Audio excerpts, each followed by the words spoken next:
Into episode 263 of the This Week in Real Estate show.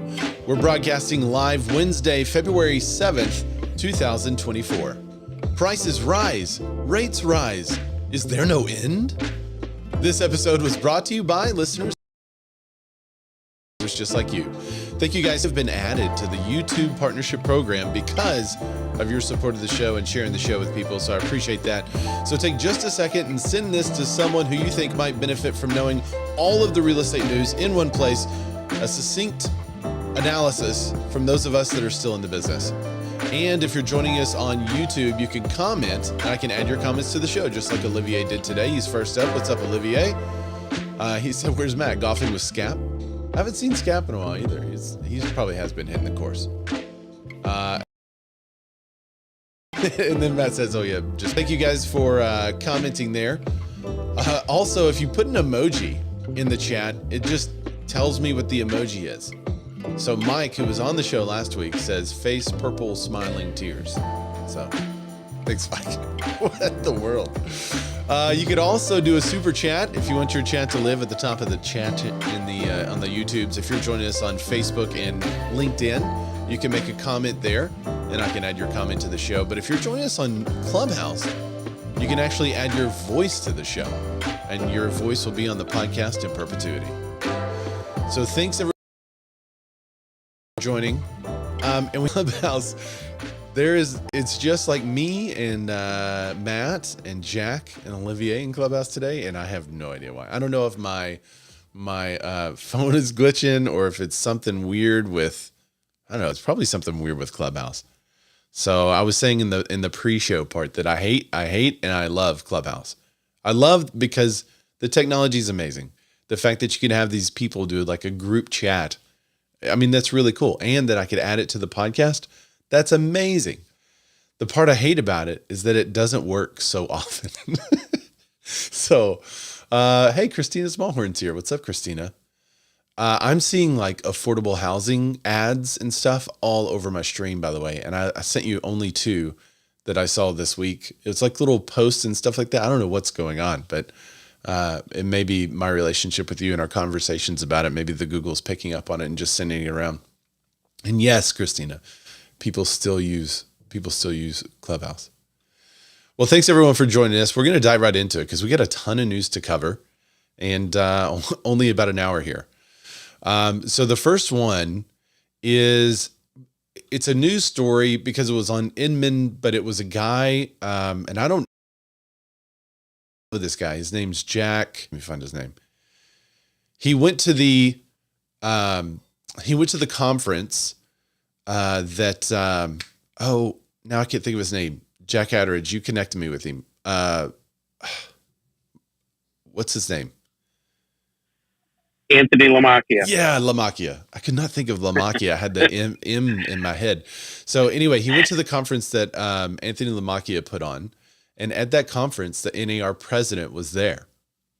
And he's got a video that he put up on his YouTube channel of some remarks that president made. And basically, the president of NAR said, NAR has a much bigger problem than the $6+ billion lawsuits that we have out there.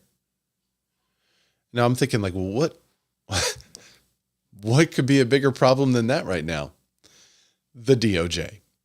So he said that the DOJ is pissed off, quote unquote, because of NAR getting into a settlement with them, basically winning, and then putting that settlement in place.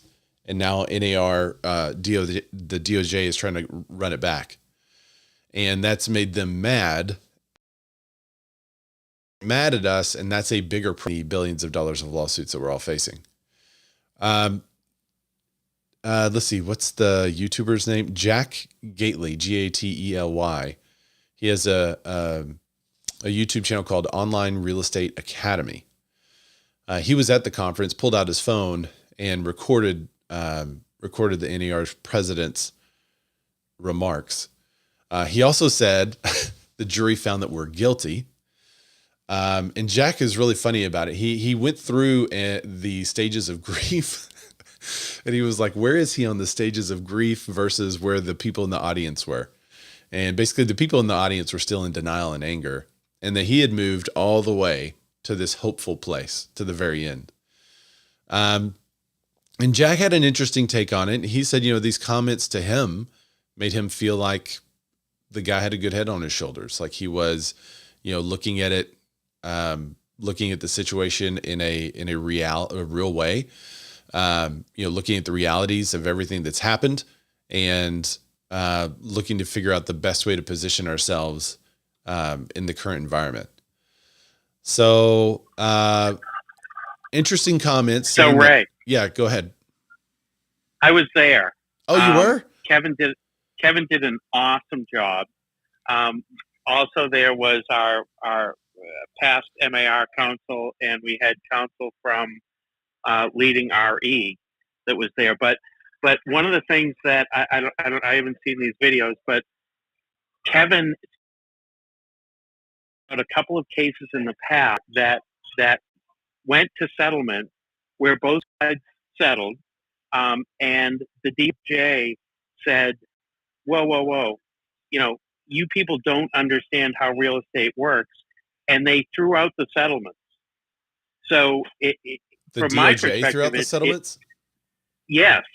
From my perspective, it made it sound as if the DOJ could have ultimate authority over what ends up happening, and they may be the people with clarity when it comes to understanding how we work in our business. Huh. So the DOJ out past cases, then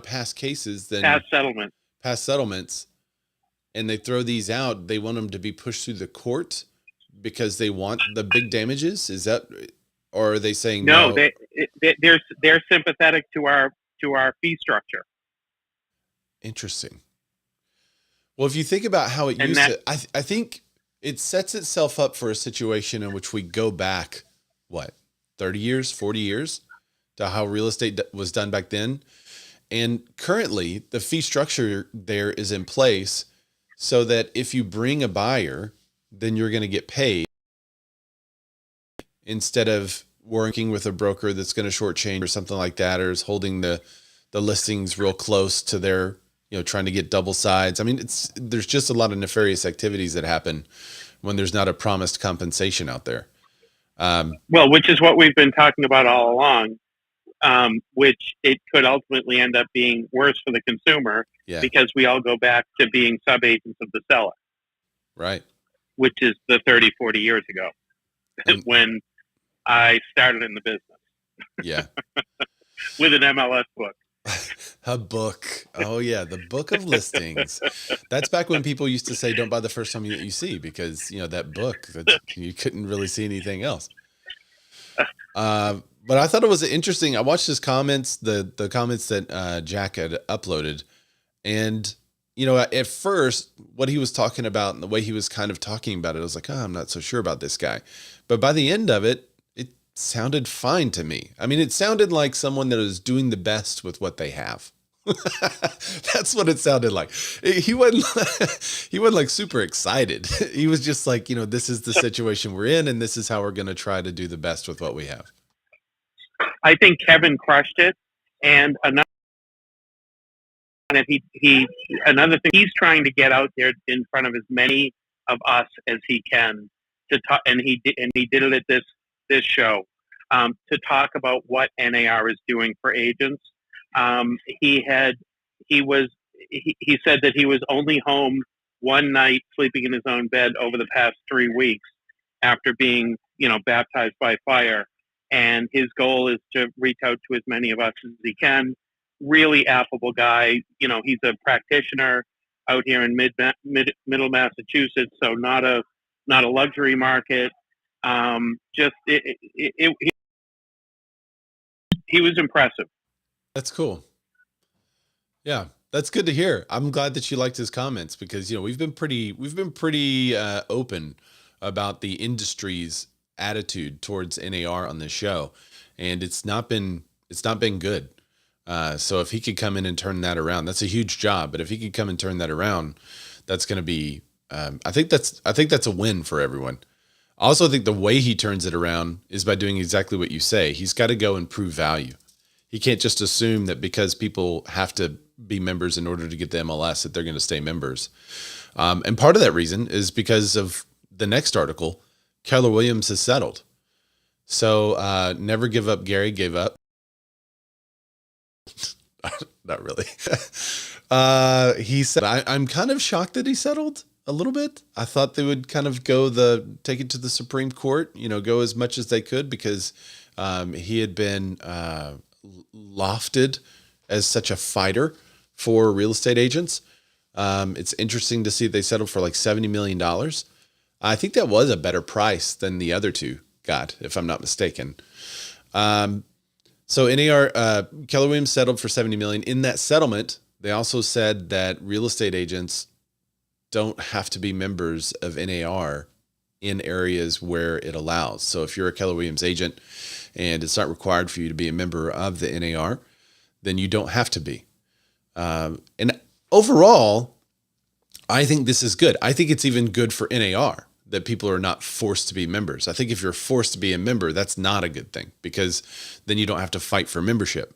You don't have to prove value in that situation. You just kind of take what you get, and over 30 years, it kind of gets a little dry.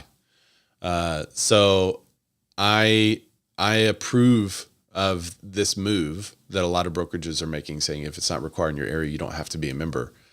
That said, the article, Keller Williams settled. The author says the NAR CEO Nykia Wright. I'll show you this in a second. And it abruptly vanished. There was a video that they posted that vanished from the website and then came back, in which she addressed some of these things, saying that they would continue to fight. And also, I'm trying to find her exact word. We're calling upon the National Association. Oh, wait, no, that's not it. That's Ketchmark's thing. I'm sorry, I lost my place on the article. But basically, she was saying that NAR has never done price fixing in it, and I'll get to the difference. There was a video that was uploaded, and then it was disappeared. So there's a big question if NAR is going to look to settle. I think they pretty much have to fight it, because if they settle, then they're going to have to settle all of these lawsuits. HomeServices of America is not the Supreme Court to weigh in. So they want to go to the highest court in the land to do the Sitzer Burnett case. Now, if they do that, I have a feeling that ruling is going to be looked at as the standard from then on. So if it's in favor of real estate agents and the thing gets thrown out, or if it's in favor of realtors and the thing gets thrown out, then I think they have something where they could say, well, no, look, the Supreme Court has ruled, and they could take that to every single lawsuit that they're currently in. But that is only if it rules in their favor. If it doesn't rule in their favor, then that's something that the opposition to every single lawsuit and already ruled that this is wrong behavior. You just got to prove who did it. Which, based on all the training transcripts and all that stuff, I mean, they've pretty much got them. So let's see, the Eighth Circuit's erroneous decision to usurp the arbiter's authority subjected HomeServices to unwarranted class trial and a resulting jury verdict of $1.8 billion. So they're basically not going to the Supreme Court on the actual ruling. They're going to the Supreme Court on the basis that in the contract, it states that any lawsuits will be handled by an arbiter. And because they went around that, they shouldn't have been drug into the lawsuit in the first place. That they should have gone through through arbitration with a mediator to avoid any kind of litigation. So that's a great take, honestly. I think that's the best case of appeal that we've heard so far. I can't think of another. Has anyone else seen anything else that's come out for one of these companies or NAR to appeal that is like, oh, that one makes sense. Because I haven't really seen anything yet. Yes, silence. That's what. Our appeal is Arbitration Act, which clearly mandates that arbitration agreements be honored as they are written, including clauses that delegate interpretive authority to arbiters. In the Sitzer Burnett case, the court took it upon itself as the role of interpreting the arbitration agreement, a decision we believe was contrary to the Act's stipulations. This appeal highlights the substantial inconsistency among circuit courts regarding the interpretation of arbitration agreements and delegation clauses. So if all the other companies also had arbitration agreements, and the court has not approved those cases, I wonder if they could bring back their settlement and say, wait a minute, if HomeServices got this through the Supreme Court, we're going to try it too. But doesn't that mean that they would just kind of restart in that situation? They would say, okay, fine, let's go to arbitration. And then they can't get an agreement in arbitration. It ends up in court and it's a retrial. And is that how it would work? For those of you that know, throw it in the comments. Let me know if I'm wrong. Because I'm not an attorney. Okay. So with that news, NAR has signaled more declines to the membership. Despite trying to do what they can to keep their head above water here, all these companies that are now saying that don't have to be a member, of course. So they posted a 2.1% decline last month. And Lawrence Yun, the chief economist, who normally is focused on the housing market, is saying that the membership is going to be dropping. So NAR membership was 2.1% lower in January than a year earlier, dropping to 1.5 million. That's down 5.3% from October in 2022, when NAR hit the membership peak of 1.6 million. So some of this is people dropping out because they don't have to be members. Other parts of this are people dropping out of the business, as Matt and I were talking about in the pre-show. There are, if you're going to do so the consumer and realtor standards go down with all this. This is wonderful news. Well, they may go up though, because I don't think you could say that because you're a realtor that your standards are higher, but I think you can say that those of us who are most successful will probably retain our membership. So I think those that are successful will still be there. And so it will create a further differentiation. You know, they've been trying to show us like, oh, here's benefits of using a realtor over a real estate agent. And they've not been really able to communicate that because so many realtors are no good. They're not good. They're not good at their business. They're not good at running a business. They sell 4 homes a year.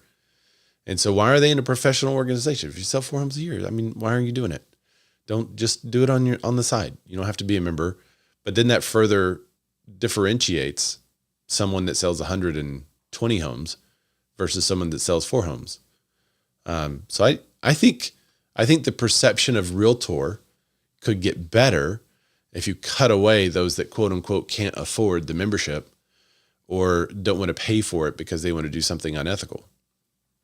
I'm fine with that.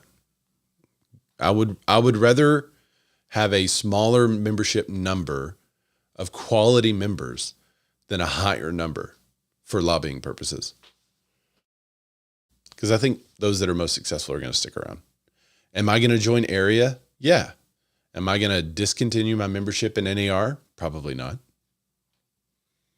I would love for them to get that national.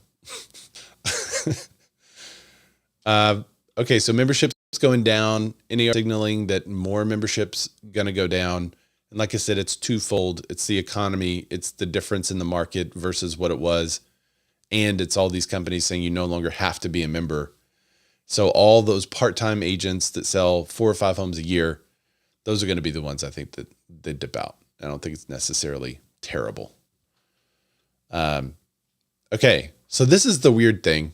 I'm going to read you guys the difference in this video that NAR took down. Christina Smallhorn says she didn't sell homes at all. I let others do that for me. That's true. Or are you a referral agent? You should create your own organization for referral agents. Okay. So in the video, the NAR put up and then took down and then resent a quote unquote update to the video. There's the only difference that was caught because apparently, and this was smart too, Inman did a screen grab of the original video. So do they just always do that? Like, do they have a person that's like, hey, NAR put out a video, go screen grab it quick. And they get a screen grab of the video and a transcript talking about what happened. And then when a change happens, they have the original. Like, is that someone's job at Inman to just screen grab all the NAR videos? So anyway, a video goes out. Inman takes it, screen grabs it. Maybe they screen grabbed it so they can reference it later or something. I just think it's interesting. Like, or maybe they were tipped off to it. Like, there's some weird stuff going on here. Anyway, video goes out, goes back down, and they looked at it. And the difference was where it was talking about commission. So NAR posted the video on its competition.realtor website and gave it a dedicated page on nar.realtor and posted it to its own social networks. 2 hours later, the video had disappeared. Inman was able to capture a screen recording of the video from a tweet before that link stopped working as well. So maybe that's what they saw, it go down on one site and they were like, oh, go get it over here. Interesting. Okay. So quote, the notion that the National Association of Realtors controls what real estate professionals get paid, Wright says in her debut video as NAR CEO. NAR does not set commissions. It never has. It never will. Period. End of story. Then, at just after 5 p.m. Central, NAR sent out another email to members entitled Update on Nykia's Video, in which Katie, almost certainly NAR Chief Legal Officer Katie Johnson, informed them the video was once again live on NAR's website.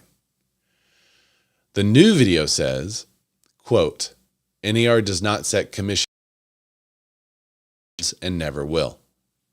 So they took off the notion that the National Association of Realtors controls what real estate professionals are getting paid is wholly untrue. Why'd they take that off? The change reflects that NAR has indeed set commissions in the past, a fact that apparently was not caught until after the original video. So in 1983, by a Federal Trade Commission called the Residential Real Estate Brokerage Industry, sometimes referred to the Butters Report, details NAR's history of using fee schedules and pointing out that before 1950, it was against the association's codes of ethics to charge less than a standard commission rate. So that's where all of this talk, whenever you're trained like, oh, there is no standard, everything's negotiable, there's no standard rate that a real estate agent could charge. That's where that comes from. It's from that original agreement in the Sherman Antitrust Act, both of those. So because of those, and if you went to real estate school recently, you're probably like, actually, NAR has been price fixed, because they talk about this in real estate school. But for those of us that have been out of that for a while, whenever you see a video go down and up and you see that difference, you're like, wait, what? They've done price fix? Oh, yeah, that's true. Way back in the past. It's not talking about recent price fixing. It's talking about the price fixing back in the past. So NAR isn't actually being accused of commission setting. That's currently the court case. It's not being accused of that. Let's see. In a phone interview, no. Okay. Now they go back into the lawsuits.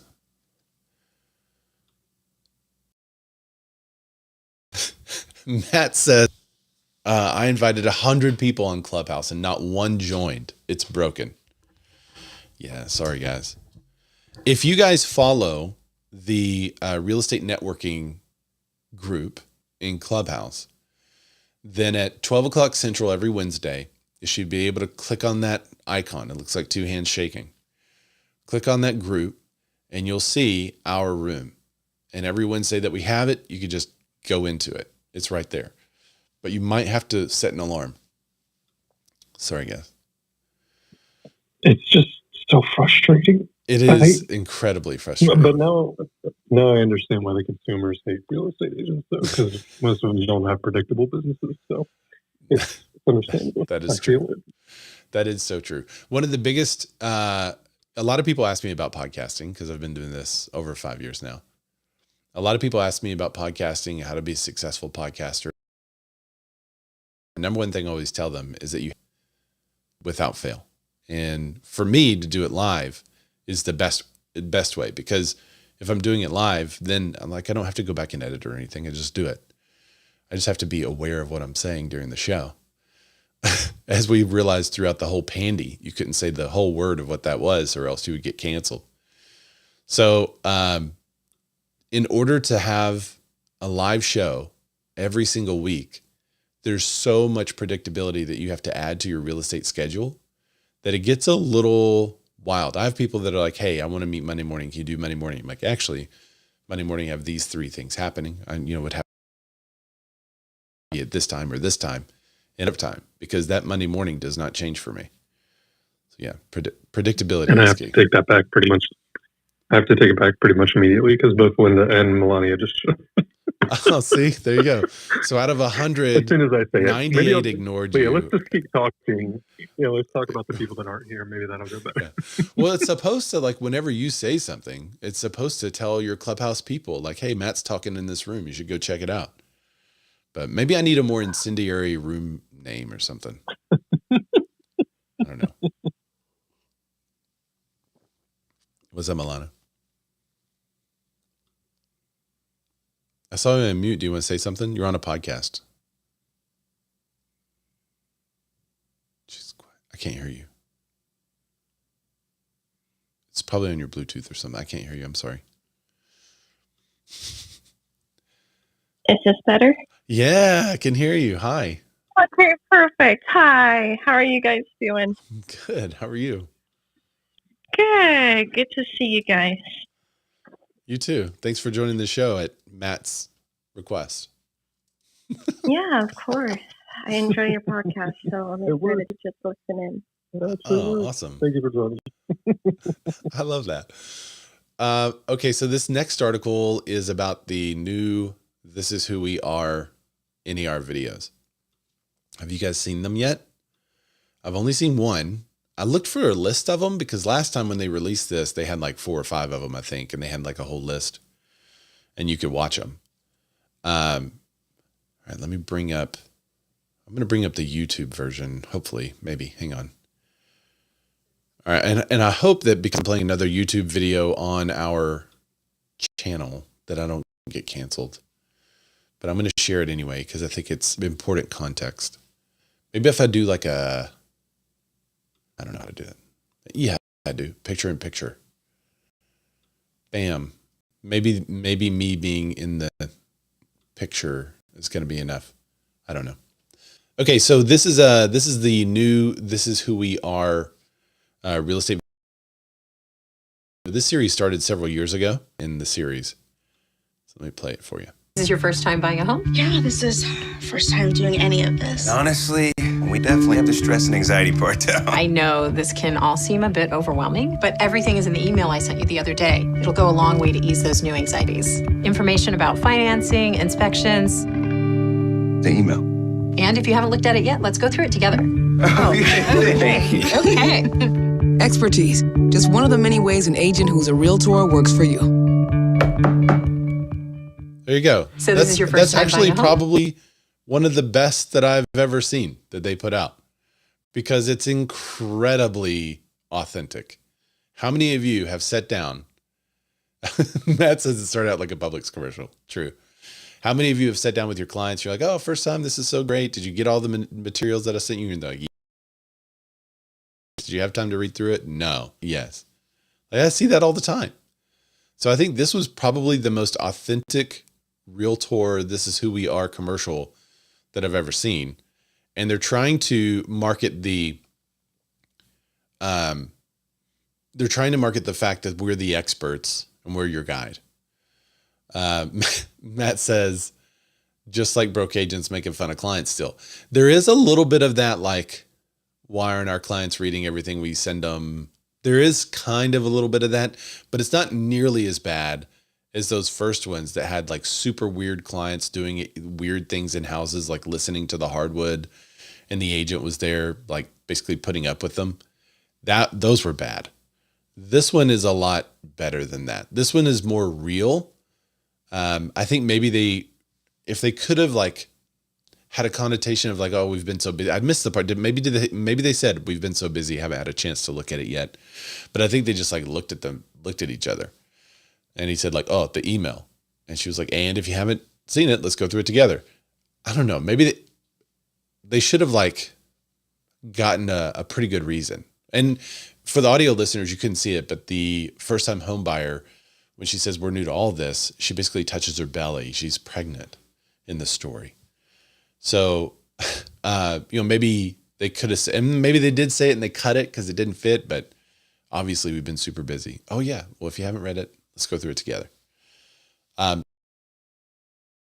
more in line with them seeming stupid because they haven't read an email, but I still think it's way better than the one where people like stand in the shower. Those were weird. This one is not weird. This one feels very normal, pretty authentic. The setting was pretty authentic, very believable, but I'm not sure that it really elevates REALTOR. I don't know. We'll kind of wait and see. I mean, couldn't a real estate agent also send you? What? Say that again, Matt. Sorry. You have to empathy, right? That's true. It seems like it. Right. Yeah. Okay. I just think like, what couldn't a real estate agent also put out that commercial and say, use my real estate company? And like, it's not there's still no differentiation between REALTOR and real estate agent in that video. It's just, use a real estate agent because they're experts, which that's good. Right. Well, it makes me think of The Office for some reason.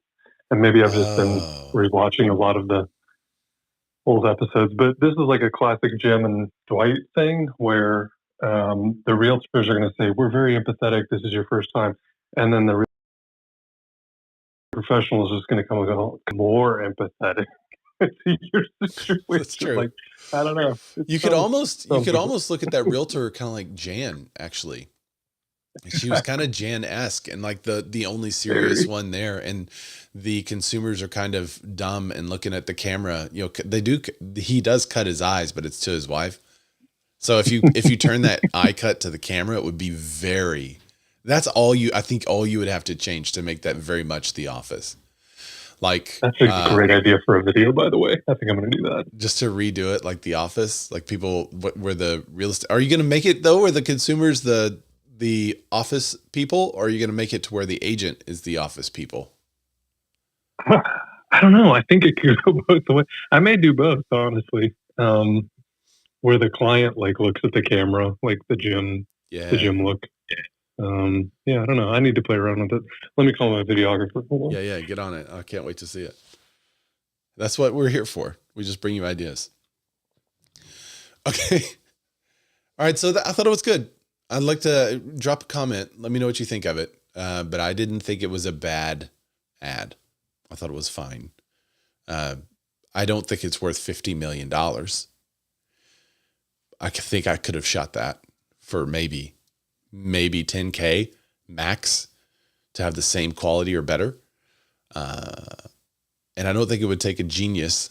I don't think you need to spend the other $49,590,000. I don't think you need to spend the rest of that on coming up with the idea.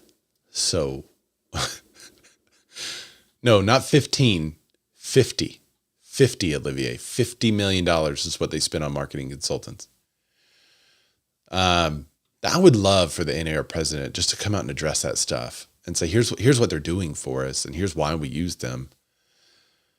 They haven't yet. Okay. Yeah, 49 million. All right. Speaking of lawsuits, so we've been talking a lot about real estate agent lawsuits, REALTOR lawsuits, but we're not the only ones. Renters are taking corporate landlords to court. So this is a case. Wait, hang on. I have a hook. Is your landlord price fixing? That's the hook. So this case is in New York, I believe. Washington, D.C. The complaint filed by Washington, D.C.'s Attorney General alleges 14 landlords in the district are sharing competitively sensitive data through RealPage, a real estate software provider. RealPage recommends prices for roughly 4.5 million houses in the United States. RealPage told CNBC that landlord customers are under no obligation to take their pricing suggestions. So basically, I'm gonna rephrase this whole case. They upload their data to RealPage. Everyone else uploads their data to RealPage, and then RealPage gives them a suggested rent figure based on the data. That would be colluding with all of the other landlords in the area. That's basically saying, hey guys, everyone upload how much you're charging for rent in this spreadsheet so we can all see it and determine what we want to ask for rent. Isn't that the same? Effectively, RealPage is facilitating a housing cartel, said the Attorney General District of Columbia. They allege that the landlords are sharing competitively sensitive data and then setting artificially high rents on a key slice of the local market. Rather than making independent decisions on what the market here is in DC, it calls for terms of filling vacant units. Landlords are compelled under the terms of their agreement with RealPage to charge what RealPage tells them. RealPage says they are not compelled. RealPage says its revenue management products used anonymous aggregated data to deliver pricing recommendations through roughly 4.5 million units. Just turning the system on will outperform your manual analysis, and there's no way it can't, said Jeffrey Roper, former RealPage employee and inventor of YieldStar. Interesting case. I'm curious to know how it goes because as more data comes out that can be collected and then aggregated and then delivered to professionals, then it naturally, if vacancies are filling, it's going to suggest higher pricing models. And it's just a more sophisticated way of math. So is that bad? If you have a better calculator? I don't know where I stand on this one. I like the data. I don't like price fixing, of course, but I like the data. I like the data analysis. It's not very much different from a comparative market analysis based on sold properties, is it? And then you see what properties sold for, and then you're like, well, if these properties sold for this, then I could sell this property for this, and it's a little bit higher. And that's the same thing that they're doing with RealPage rental data. So, what's the difference? Olivier said, is it me or more people getting trigger happy about suits in the past few months and years? Because of affordability. The harder things are to afford, the more legal action looks feasible. Hillary says, I mean, it's kind of like a Zestimate. Yeah, I could see that. I mean, if Zestimates were accurate, I could see that, where everyone can look at their estimates and then raise their price a little bit.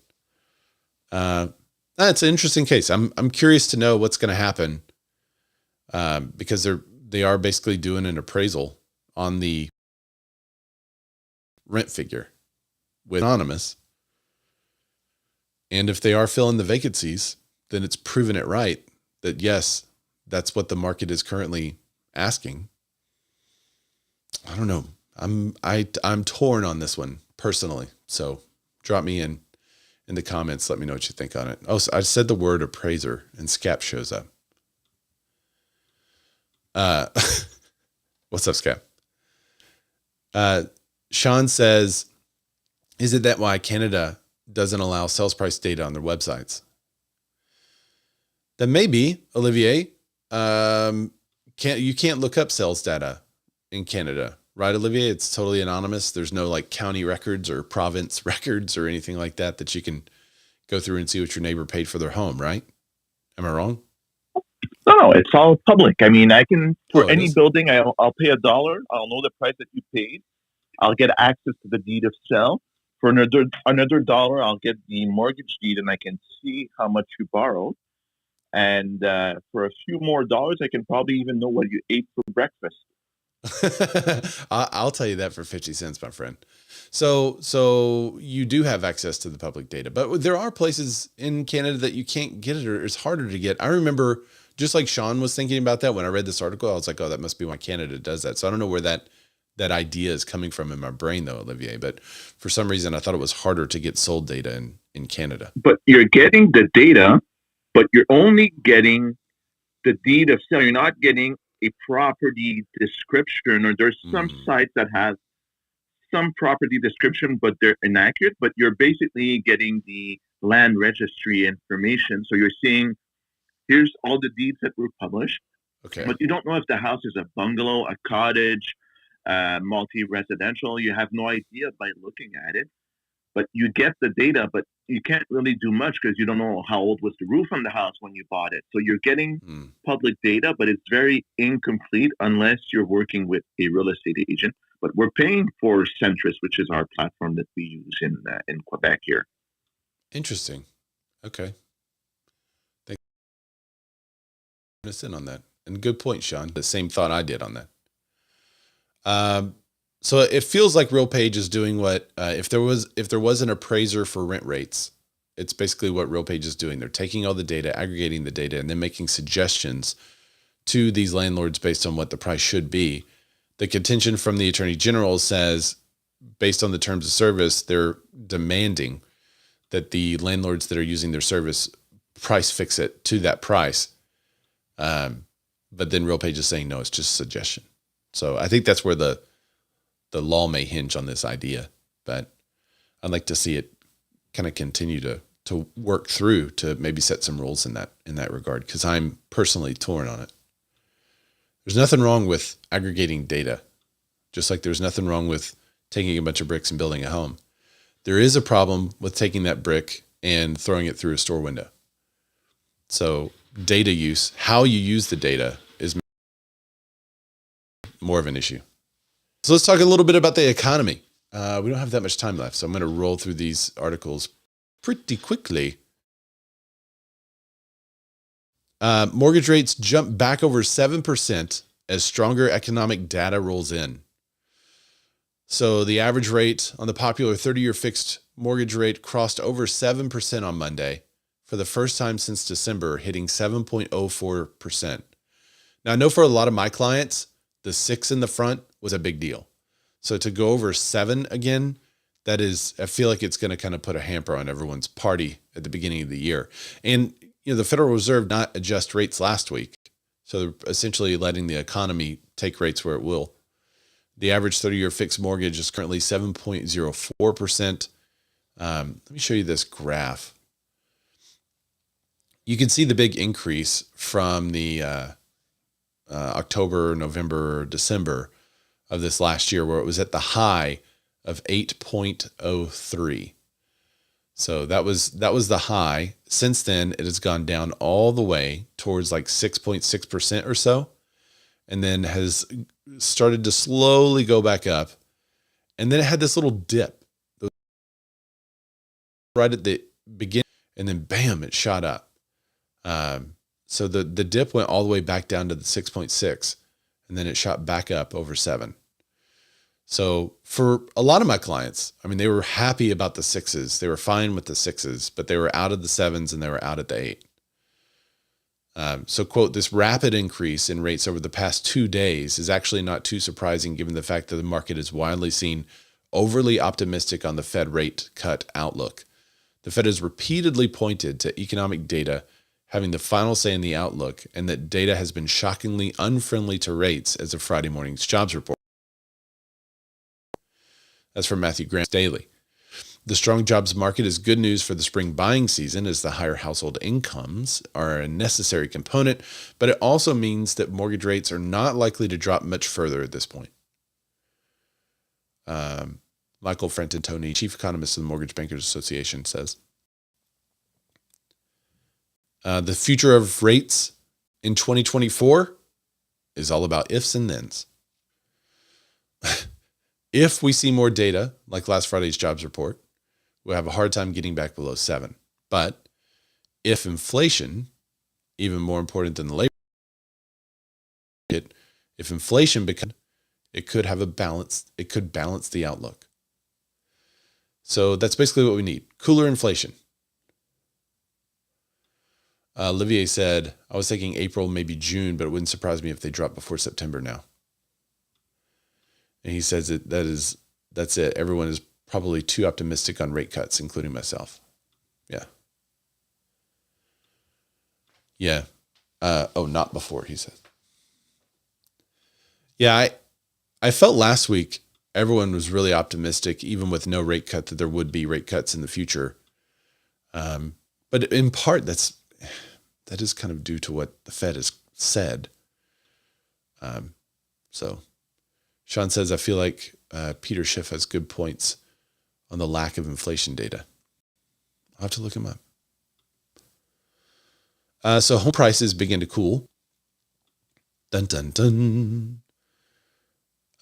November, after 9 straight months of gains, home prices kind of seemed to flatten, if not fell a little bit.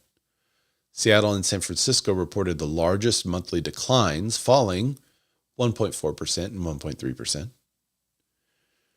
Prices nationally were still higher compared with the year before. For the straight month, Detroit reported among the 20 cities, with prices rising 8.2% in November, followed by San Diego with an 8% increase. So see what winning in the playoffs can do, Detroit. And they address, while they might, these 0.2%, home prices fell 0.2% in November from October. While it may not seem like a lot, it's the first monthly drop since January of 2023, which is why it was notable. Mortgage rates had risen sharply in October to their highest level in more than 20 years, and that's what we just returned back to. 7%. In October, it was 7.4%, and we're at 7.04% now. So it's still got a ways to travel. And then it went up all the way to 8.03% October 19th. And yeah, that's going to cause some buyers to pull out. If you have fewer buyers, you are going to see a price drop. However, prices aren't staying down for long. The luxury market is actually seeing home prices go up. Let's see, I'm going to put this out of order here.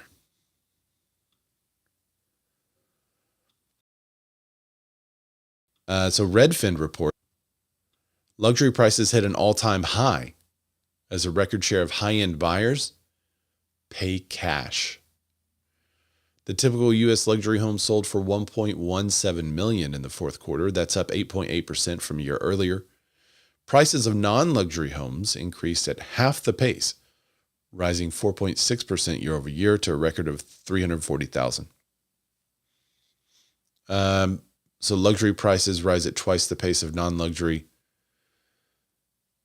The analysis was from the Redfin estimates of homes. They divided all U.S. residential properties into tiers. The report defines luxury home as those to be in the top 5% of their respective metro area. Well, that's quite a lot. I've always kind of looked at luxury homes in our area as the top 2%. The top 5% actually opens it up quite a bit here. Because you could buy so much for $1 here. A lot. The share of luxury homes bought with cash hits an all-time high. A record high of all cash luxury home purchases drove the relative strength of the high-end housing market nearly half. 46.5% fourth quarter's luxury purchases were made in cash from 40% earlier in the year.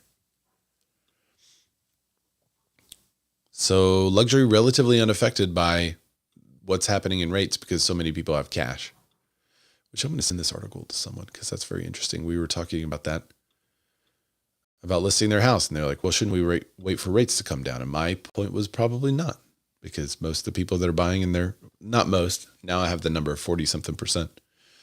They're paying cash. Okay. We are seeing more people tour homes, and this might just be some spring excitement. You know, every time during this year, people get excited about home purchases. The old adage of when flowers go up in yards, so do signs.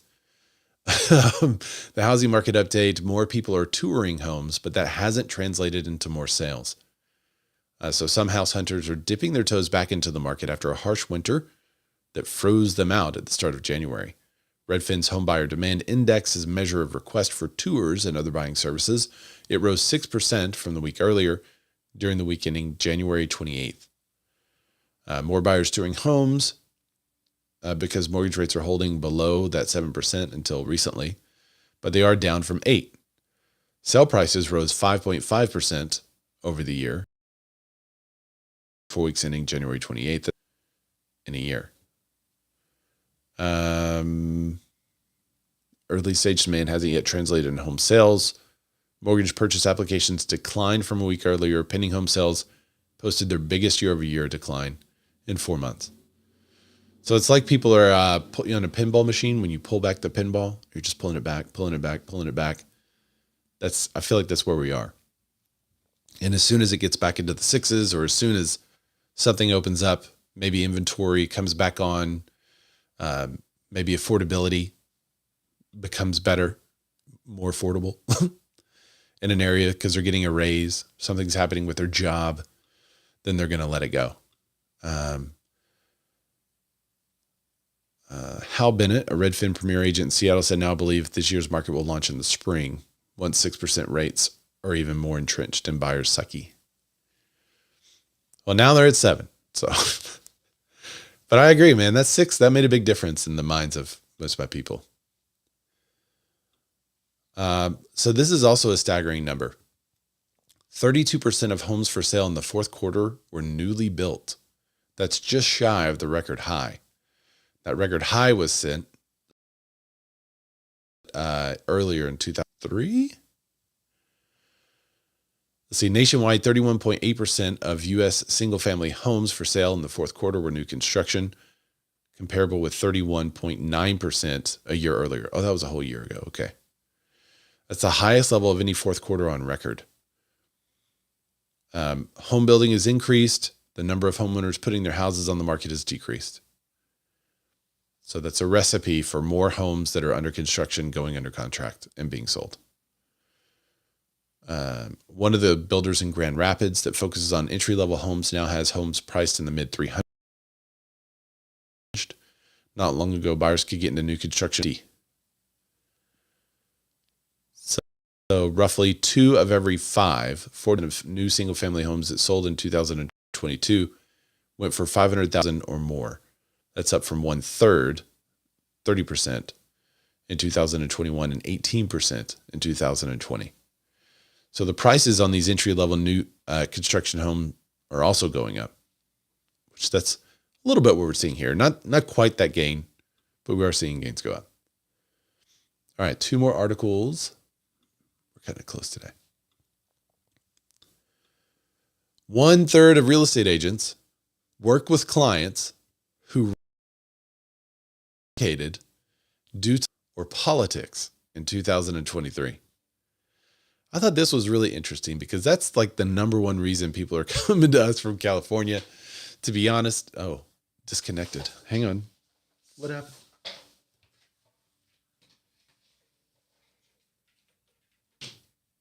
I think I just had this overheat. Well, there you go. My cam link, it says it disconnected, but it didn't disconnect. So that means that it's died. No. Let me try again.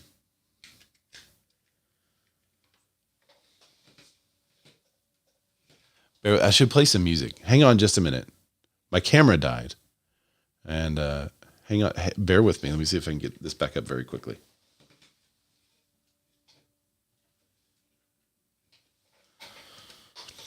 Haha, look at that. I reset my cam link. For some reason, it disconnected and it's back. So hopefully y'all can see me again. Sorry about that. I think it just like quit for a second. I had to unplug it and plug it in. Okay, we're back. So roughly 1/3, 32% of real estate agents have at least one client who moved primarily because of the local laws or politics. And that does seem to be like, we get a ton of people moving from California to Arkansas. And one of the main reasons is politics, to be honest. And they're always kind of like, they don't know if they should tell us or not. I'm like, yeah, what brings you out here? And they're like, well, we just wanted something different for our family. I was like, oh, okay. Where are you from? Oh, California. Great. What are you looking for? And then they start telling us, and it's basically politics. It's really interesting. We're also getting people from Portland, Oregon, Colorado, and a lot of the people from Colorado, we're getting them because they love the outdoors. They want to still be in the outdoors. They want to play, hike, bike, camp, cave, all that stuff. But Colorado's getting overcrowded at their favorite spots, and they want to go somewhere less crowded. And what's the other places that we're getting a bunch of referrals from? California, Colorado. Oh, Washington. We're getting Washington State folks too. Very. All right. Insurance. So real estate agents, if you're not telling your clients to double check the insurance, you need to get this done in the first couple of days. Once you go under contract with a home, or maybe even before you go under contract with a home, if you have time in your market, you need to go ahead and get the insurance quote, because it is killing deals. The reason is insurance companies are pulling out of some areas that have been hardest hit with natural disasters. So you may be in an area of no coverage, non-coverage. The other thing that could happen is that a lot of insurance companies have increased their premiums. So if you have a quote from the current homeowner insurance, sometimes you get the stuff from a seller. This is what we're currently paying. And in some cases, the prices have doubled, which makes affordability an even bigger challenge. So this is just a note. As you go under contract, make sure that you get the insurance checked. We have 10 business days in Arkansas to get the insurance lined out, but make sure you're doing that right away, because it could change the affordability of those homes. And if it does, that's going to be bad news once you go under contract and you're a couple of days before close and the insurance binder comes back and the client says, I can't pay that per month. So, some insurance companies are pulling back from fire and flood prone areas, leaving homeowners with limited affordable options. This trend may affect property value of American homes. I wonder how much of this was also because of the way they calculate insurance. We've mentioned it in the past, but there was a change. I think it was last year, where they said from now on you could use climate change data to come up with your projections on how to charge people instead of using historic data. So the 500-year floodplain is now like, well, it's going to flood in 250 years. So that could change how they're calculating these insurance numbers, and then also increasing for our clients. So but that's all I got today. So thank you guys for hanging out with me. Sorry for the little technical difficulty there at the end, but I appreciate you. And thanks so much for commenting. I know there was a lot going on today other than my. So those of you who, with everything else going on, I just want you to know I really appreciate you, and I noticed. So thanks for tuning in. Don't forget to do all the subscribey things. Subscribe, hit the bell so that you can be alerted when our show comes out. And if you're tuning in on the podcast, I'd love a review. I think we got like 10 reviews. So if you could drop a review in there, it'd mean a lot to me too. So thank you guys, and I will see you next week. I'm going to be in Orlando at the end of February. So if you're going to Tom Ferry's Elite Conference, I'll be there. Give me a shout out. Let me know that you're coming. Thanks, guys. Bye, everybody.